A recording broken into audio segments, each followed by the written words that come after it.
Welcome, everybody, to the latest installment of our marketplace discussions. I am Rodney, I'm Candace. and we are cohort. 1986. We have a special guest today, Miss Judith Brown. Yes. But before we introduce her, Candace, can you talk about Buy Black Week? Yeah, so Buy Black Week is June the 14th through June the 20th.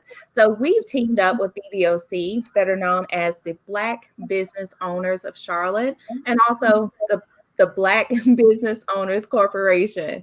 So we have what we're doing is we're interviewing different entrepreneurs to really give them a chance to showcase their expertise, also to talk about their products and also talk about their services.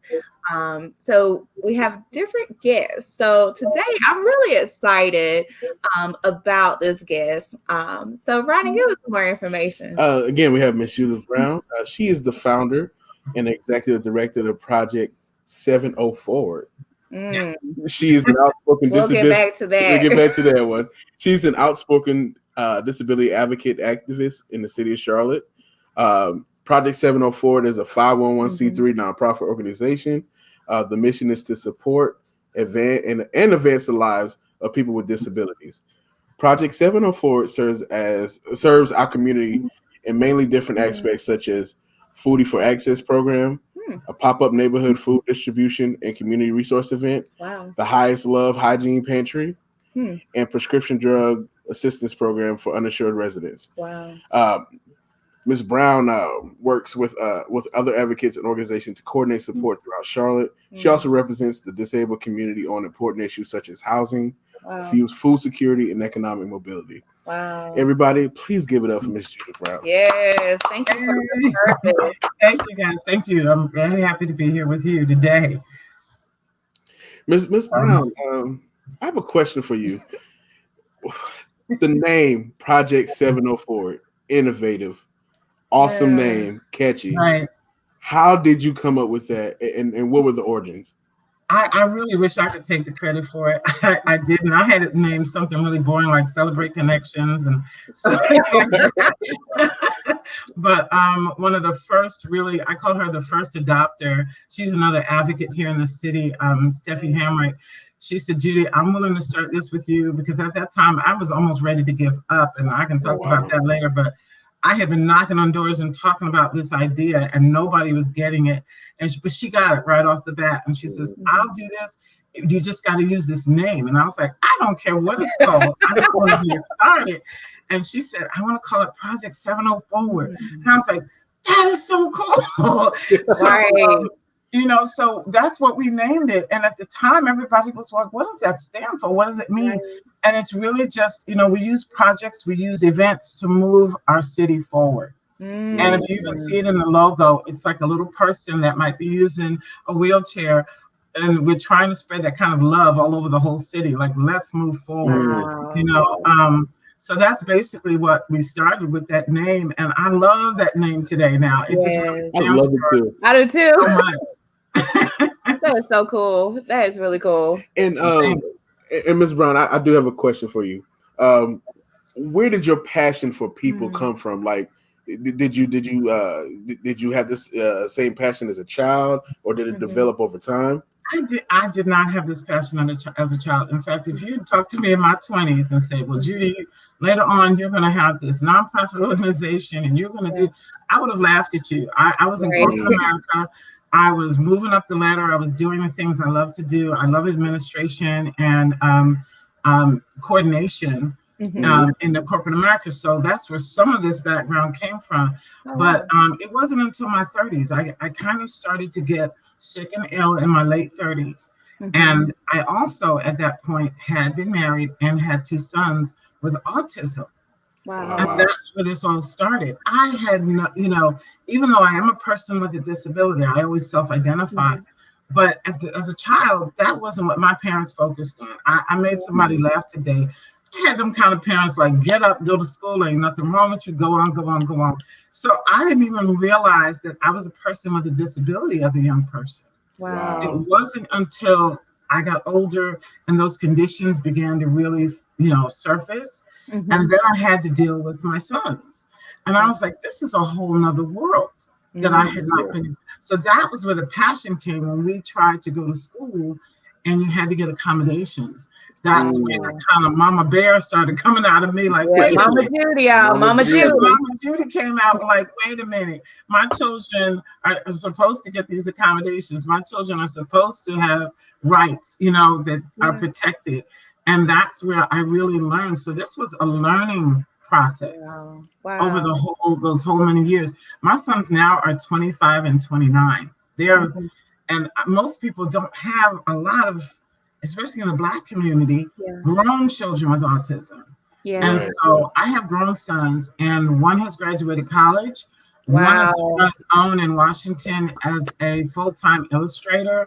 So their lives are successful as far as they're concerned.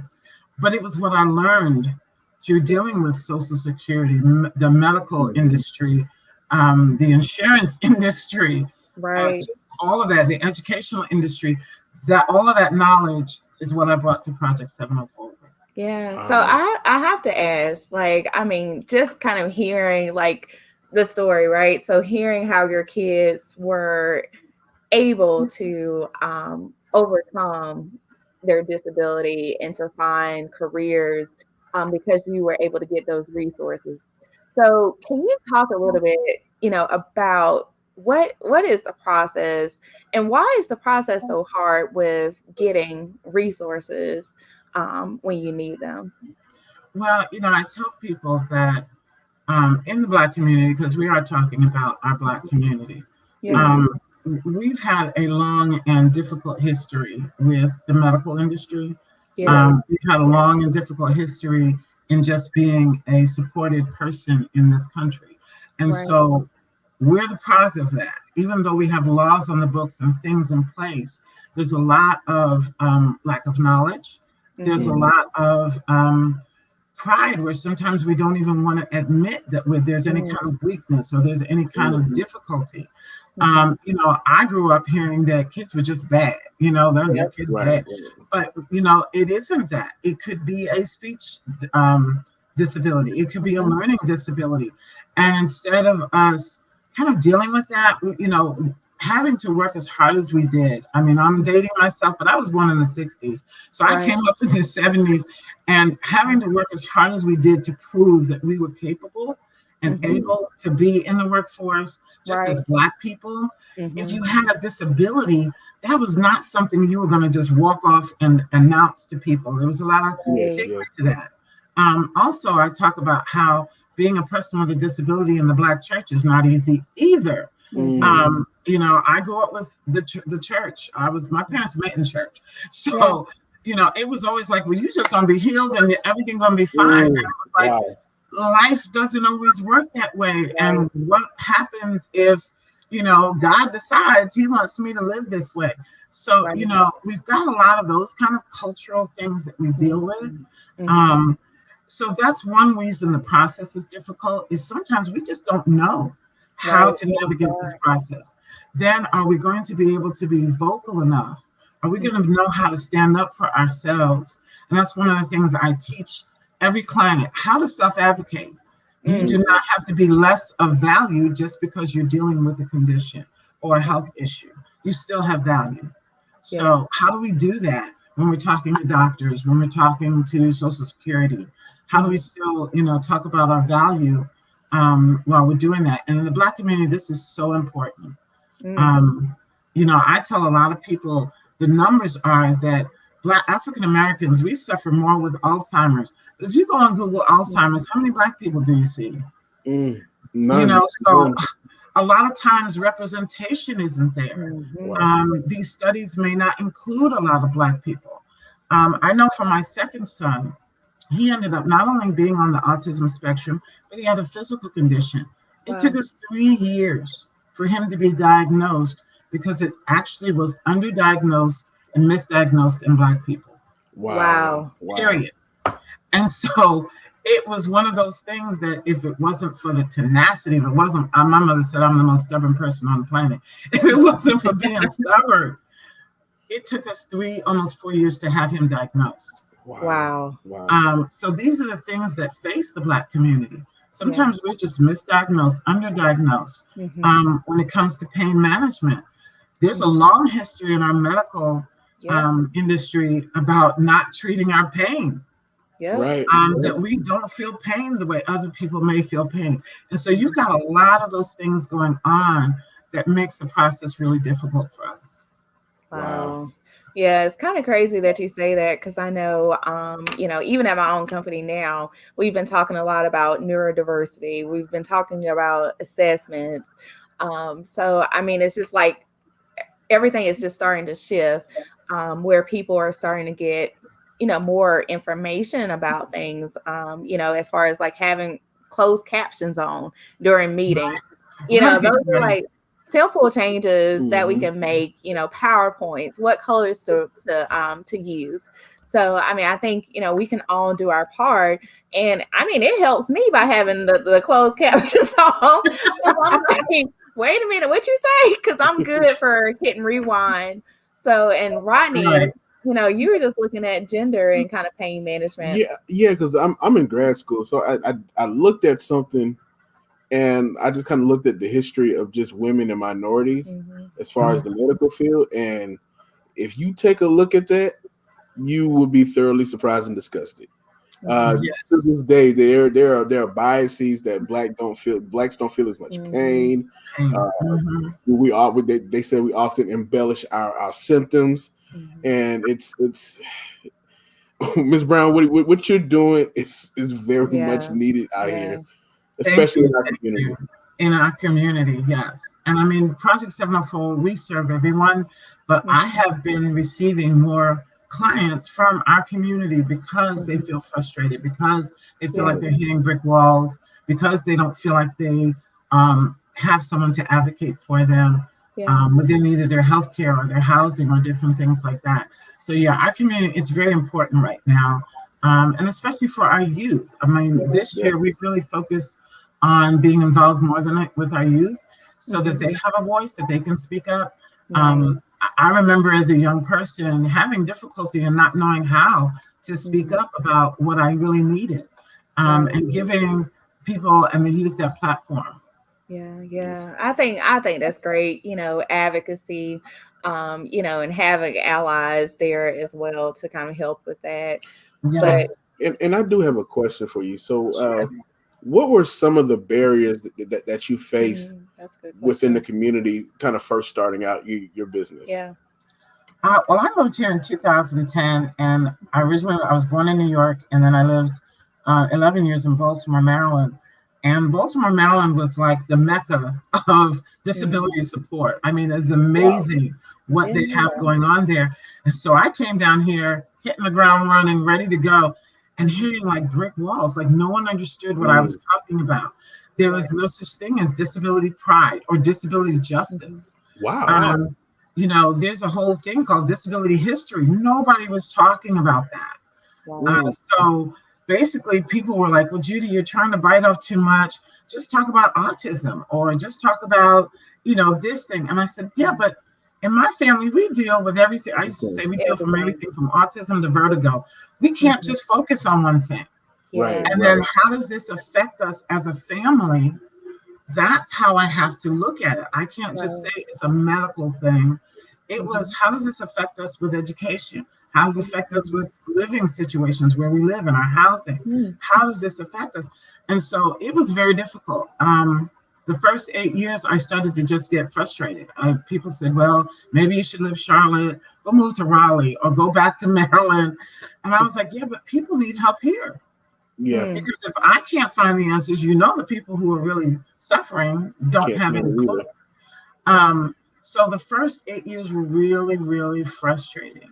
And then things began to shift. As Charlotte wants to become a big city, they had to deal with something called conforming or complying with the ADA, which is the American Disabilities Act. So part of that whole 2040 plan and being part of the future is, are our city buildings accessible? Like you said, are our meetings accessible? And then here came COVID. And COVID, if there was any walls before, COVID knocked it down. that was the biggest change that has really propelled Project 704 forward, as I can say that. Yeah. Wow. Wow. Wow. Wow. Wow. So, can you talk a little bit about some of the initiatives that your organization has put forth here in the city of Charlotte? Sure, sure. One of the first things we did was that Foodie for Access. And that was another name I had toyed with the name of the company. But everybody was like, what in the world does that mean? Right. Foodie for Access. I'm a big foodie. And Me too. I love to eat. Charlotte has such a great culinary just smorgasbord here. Yeah. But Right. the whole purpose was what we did was we provided food. All you need to come with was an ID and an EBT card, and we would provide food. But it wasn't just like, well, here's your food, have a nice day. It was like, Mhm. hey, come in here, sit down, Nice. tell us what other things you need as far as resources, and Mm. can we gather some information? So Wow. we actually started this back in 2019. We started in communities like Brook Hill and Greer Nice. Heights, which were predominantly African American communities. Well, the things Right. that we found out is that if you tell people, bring your ID and EBT card, 50% of the people showing up were people with disabilities. Wow. Wow. 30% of the people showing up were our seniors. And Mhm. they needed other supports, not just food. They Right. needed medical supports. They needed medication supports. They needed advocacy if they were going through a disability case, or they needed advocacy if they were working on their housing. And Right. so that was one way that we could get to know the community, Mhm. that we could provide a needed thing like food, but also we could really ask the question.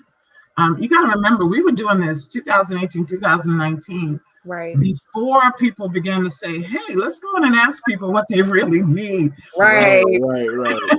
So Right. that was actually one of our most successful programs that we still do somewhat. We don't do it where we take over a community center anymore. Mhm. We just have people fill out our intake if they need food distribution. We go, and in that intake, we ask questions that Mhm. most food pantries aren't asking. We ask them, Right. what are your medical concerns when it comes to food? Mm. Yeah. Because a lot of times, if you're on, say, hypertension medicine, you don't need a lot of canned goods. Right. You don't need a Yeah. lot of high sodium things. And Mhm. so Mhm. we actually tailor our food distribution to what people really need to eat. And Yeah. we give you the opportunity to tell us, sometimes people don't want to be picky if they're asking for food. So they'll say, like, oh, can I just have whatever you have? No, what is it that you really Really need Need. need. so that we can support you in a healthy manner? And people begin to feel, empowered to say, Right. hey, what I really need is this. The Mhm. other thing we did was we started a program where all we do is look at supports for people who are uninsured for their Mm. medication.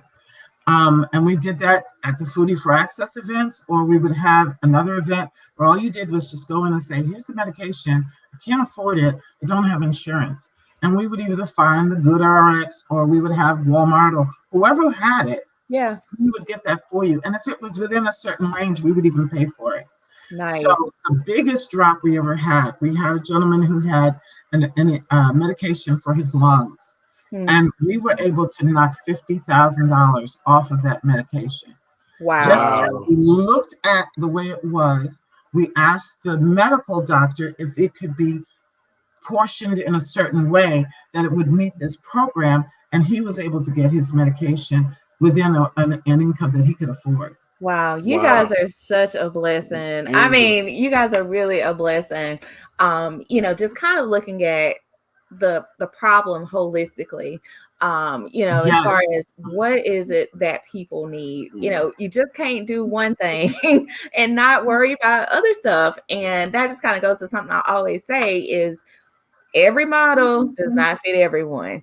Right. And by you guys being able to do that, you're making such a difference in these people's lives. Mhm. Even down to the food, to saying, okay, what medications are you taking? What allergies do you have?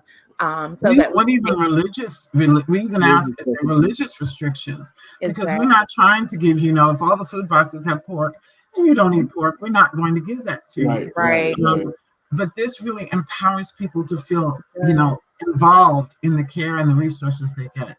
It does. It does. Miss Brown, could you just kind of explain the community resource navigation for us? Mm-hmm. Okay, so that is, you've been here for a while. If Yes, you ma'am. have to navigate DSS, Social Security, Crisis Assistance Ministries, there's a lot of times that, and they're changing, trust me, because we're talking to them, especially Right. Crisis Assistance has really come on board with understanding. When I first moved here, if you didn't understand how that process worked, you were quickly either gotten off the phone or your file closed and you didn't even understand how your file closed. Wow. Also, what happens is, and this is something we've begun to deal with more, if you're a person who's disabled and homeless, what ends up happening is if you have to move from where you were to where another place, they lost track of you, your file is closed Wow. because they can't reach you. So one of the things that Project 704 does, and I tell people, I wish I could serve thousands. We're still serving small numbers of people. We try to help as an advocate navigate that. You give us permission to be your communication designee, and we're in that calling. So if there's a mail that you need to get, it can come to an address where we're always going to get your mail. You don't have to Nice. worry about, I'm not in this hotel, I'm not in that apartment. We'll get Nice. that mail. If they can't reach you, the medical team knows to call us. Hey, we need to talk to this Good. person. Do you know? And if we're still in contact with that person while they're in transition, yes, we can get that information to that person. Right. We provide the time. There's one client right now that I take her to every single medical appointment. One, to make sure she gets there. Two, because she has a lot of trouble understanding everything the doctors are saying. And so I'm there to translate, to try to make sure that she gets all the information, that she's getting her medication. We're doing all this kind of system navigation because if a person, and I want to say this, we deal with a lot of people who are in between, I call it falling in the cracks. They're left their job, but they haven't started to receive disability yet. They have no income. And so they're struggling a lot. And what they need is somebody who can say, hey, been here, done this, know how to do it, and let me keep you encouraged while we keep going through this process because the process can be long. So I'm navigating DSS. I either have people who are connected to DSS, or I have people who work there for a while, or I have people who say, hey, Judy, I can get this process moving for you. I can't tell people that I can move mountains, but what I can tell you is I'm going to be on that phone calling. I'm going to be on that 800 number calling. I'm going to be showing up. So you're laughing, Mama Judy again. I'm going to be showing up so that, your case is not just going to disappear. I work with wonderful disability attorneys that love hard cases. So that if we get to the part of going to a hearing, this person is going to bat for you. They want to win your case. So different things like that. We try to help people so that they're not feeling like I'm just out here calling this 800 number by myself. I tell people, I don't give you a link. I'll sit and do that application with you so that we're getting it filled out the right way. So we're getting your story really out there. So all of that is part of that system and community resource navigation. That is just so important. I know whenever I was doing my research on your site, there was a quote that stuck out to me, and it said, "Nothing about us without all of us." And what you are doing is full circle. Right. And that's a famous disability quote that says nothing about us without us. But I had to change it to about all of us because we really can't leave people out. We can't leave people who are homeless out. We can't leave our LGBTQ community out. When I started this, I let my board know if I don't care who they are, if they have a disability, we're going to try to help. We've got some groups because they're affiliated with the church. If a person came and that person was an atheist, well, that's going to cause a problem. No, we're not turning anybody away because of a belief system or a lack of a belief system or gender orientation or, expression. We're not doing that. If you have a disability, you're going to need what we are doing. So it's about all of us. Right. I just love that. That really just, more than anything, it just kind of spoke to my heart. I'm a very people-centric person. I just want to help everybody. I want to see everybody win. So to know that there are other organizations out here that are really advocating for individuals with disabilities and who are making a difference in the community, one person at a time. I mean, it just means so much to me. So I do have another question about COVID. How has COVID affected some of these services? As far as like programs and partnerships and stuff like that. Mm-hmm. Well, the first thing that COVID did was, like I said, it leveled the playing field. There are a lot of people with disabilities who weren't working or weren't out there because they would have to go into a brick and mortar building or they'd have to show up at a location. With everybody being on Zoom, StreamYard, whatever, it leveled a lot more people, including myself, could be involved in conversations on different levels of how to support people. The other thing COVID did was suddenly it became important for you to tell people if you had an underlying condition. Right. Because that was making the difference of where people could go, what people could do, how they felt that they could move around in any environment. And so suddenly people had to speak up. You have people, if it wasn't themselves, okay, I have a child with an underlying condition. I have a grandparent or a parent with an underlying condition, and I have to advocate for them. And so suddenly that became a very important part of the conversation. So for us, people weren't going out to either get supplies because they were quarantined or isolated. Or we had one young lady that called us for her condition. She had to have a lot of water. She needed to drink a lot of fluids. Well, if you remember in the early days, there was a quarantine. You couldn't only buy but so much water. Right. So what she found herself doing was riding around to 3, 4, 5 stores to pick up water. And I said, you know what? You're spending more money and more gas and more time because of a condition that you don't have control over. And so what we did was we created a water challenge where people donated water. We actually ended up raising enough money to have water delivered to her house for the entire summer of 2020. So it was like, things like that.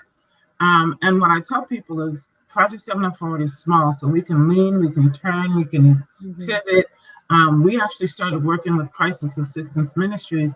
They have their furniture closet and they have their clothes and all this. Well, they were closed. And we went to them along with a couple of other groups and we said, hey, can we as advocates come in, load up and take it out to communities? Well, that works so well that now, even though they're open, that's become a permanent program. Nice. Advocates can come in, pick up items and take it either to their clients or to a community. And that's a program that they said that they're going to keep even after COVID.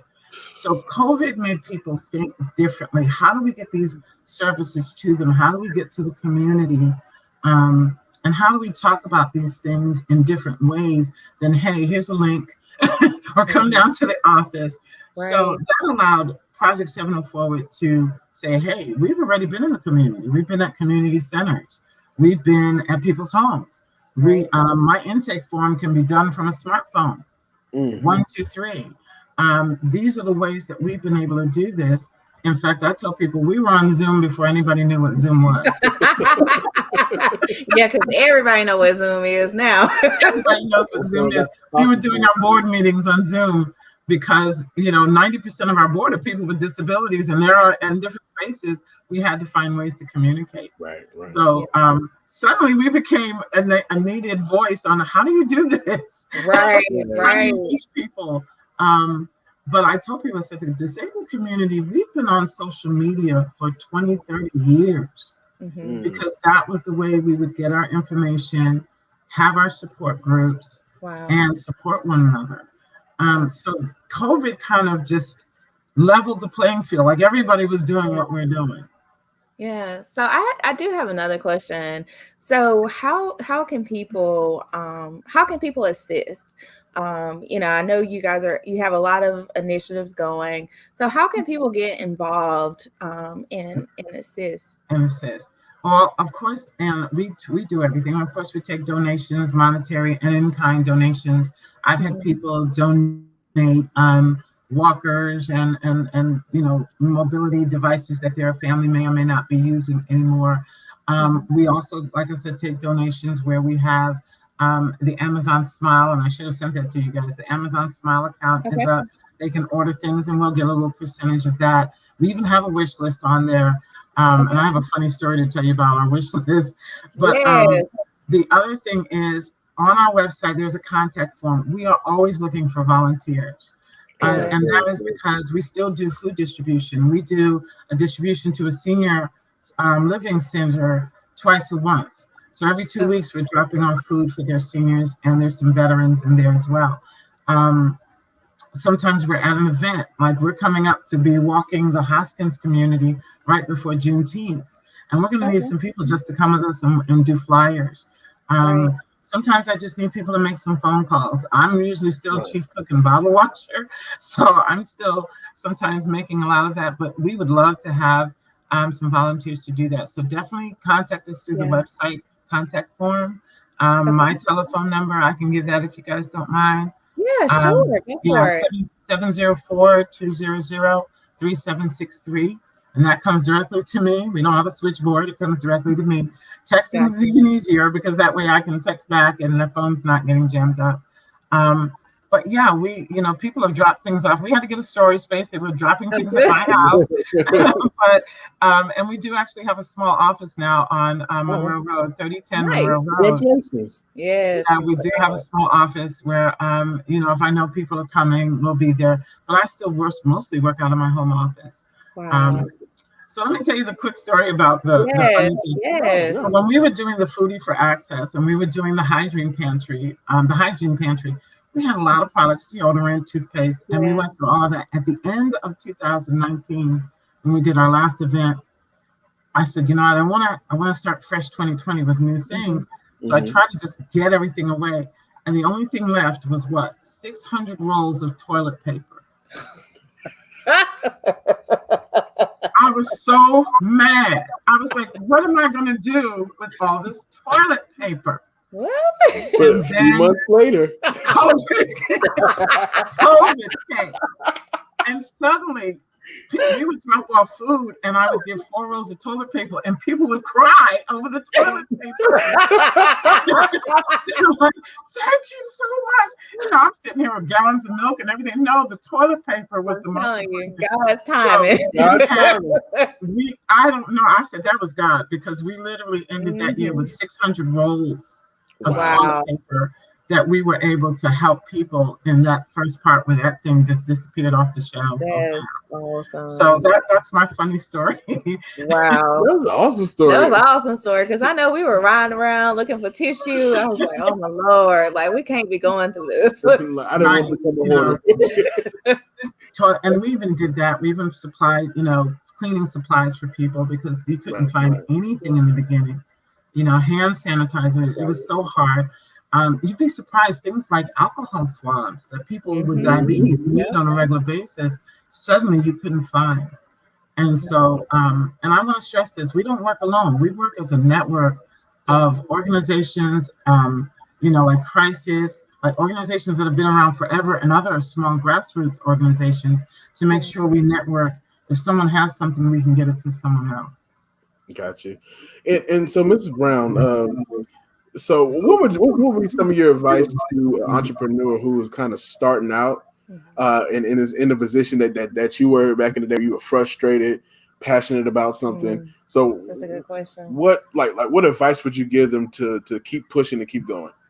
The first thing is do your homework, do your research, and get the training. I think I took nonprofit training classes 3 times before I sent the paperwork off. I really wanted to make sure that I knew what I was doing.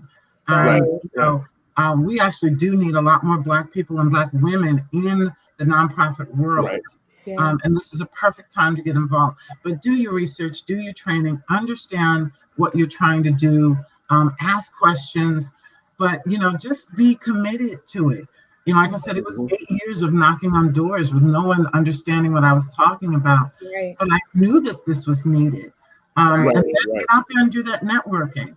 I met Cathay back before anybody knew what BBOC was. And I Yeah. actually asked for his autograph, and he was like, "Why do you want my autograph?" I said, "Because you're going to be big one day. Oh yeah. It's Yeah, a huge yeah. idea." But nobody knew who he was at the time. Mm. So get out there, network, see who's doing other things, and stay ready for when things are going to change.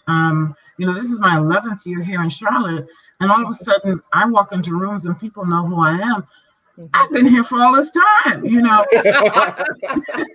but be ready, be ready Yes, ma'am. for your thing to become important Yeah. and stay committed to it. But again, do that homework, get that training, network with like-minded people who are going to keep you focused and positive.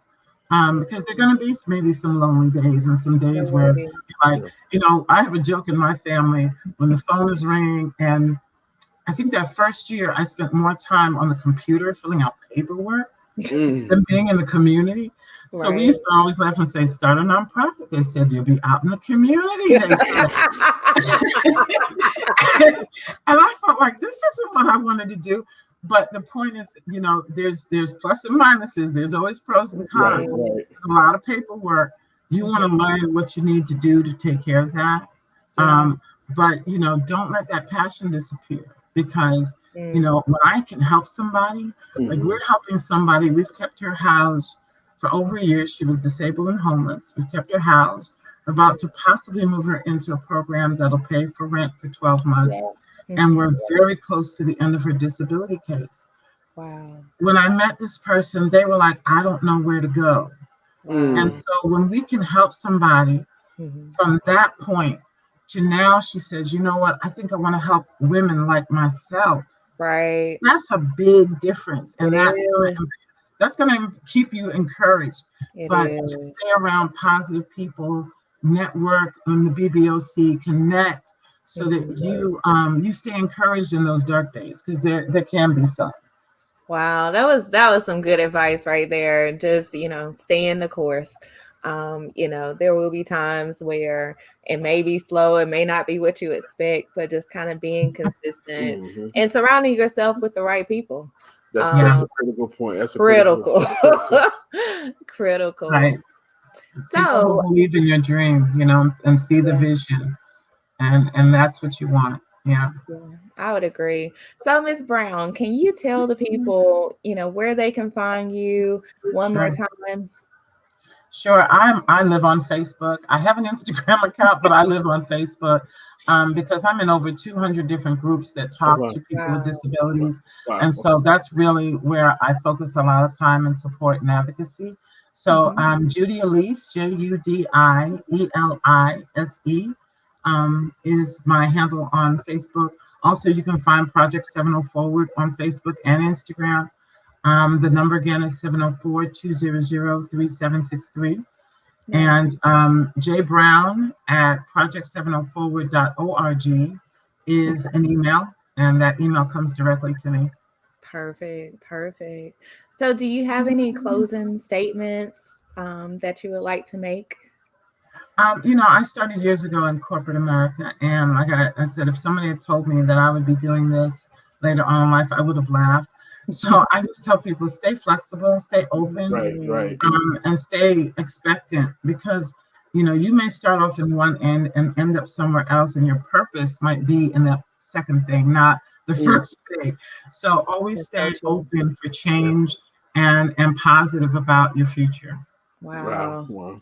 That was great. And so just to kind of close us out, so just a reminder, guys, if you want to hear more content like this, we are doing this series for Buy Black Week, which is June the 14th through the 20th. Check out the BBOC website. Also check out the membership, right? So the benefits of being a member, the exposure, the engagement, and so forth.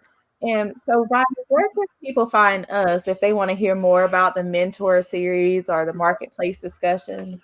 We can be found on several platforms. First of all, you can check out our website at cohort1986.com. We have a Facebook page, Instagram page, Twitter, YouTube, and I think I'm forgetting something. Maybe Maybe one day a TikTok. Podcast, right? The podcast. Yeah, Right? podcast. We have it in Apple, Yeah. Spotify, Google Podcasts, Beaker, Anchor, Wow. I just didn't even know we everything. had Beaker. Yeah, we have Beaker. Yeah. And so That's his department. and so we're available everywhere. And then I just want to give a thank you Yes. to Miss Judith Brown Yes, and what you're from doing in the Project community. 704. Yes. This is a true angel within our community, Yes. helping push the community along Mhm. when we get a little bit lazy at times, stagnant at times. Thank you for correcting me. Stagnant at times, and we just need more people like her. Yes. To be the voice of people and to have a heart for people. Yeah, and I just hope that some of you guys are do what you can. If you can donate your money, do that. If you can donate your time, that's even better. But let's all make a difference. All right, and thank you so much for coming again. Yes, I want to applaud you. Thank you guys for having me. This was great. Thank you again. Yeah. No problem. And thank you for watching Cohort 1986. Yeah. Check out the mentor series. Yeah. Marketplace discussions. Yeah. Where we talk about owners as well, and continue to support the BBOC. You have a wonderful afternoon. Bye, guys.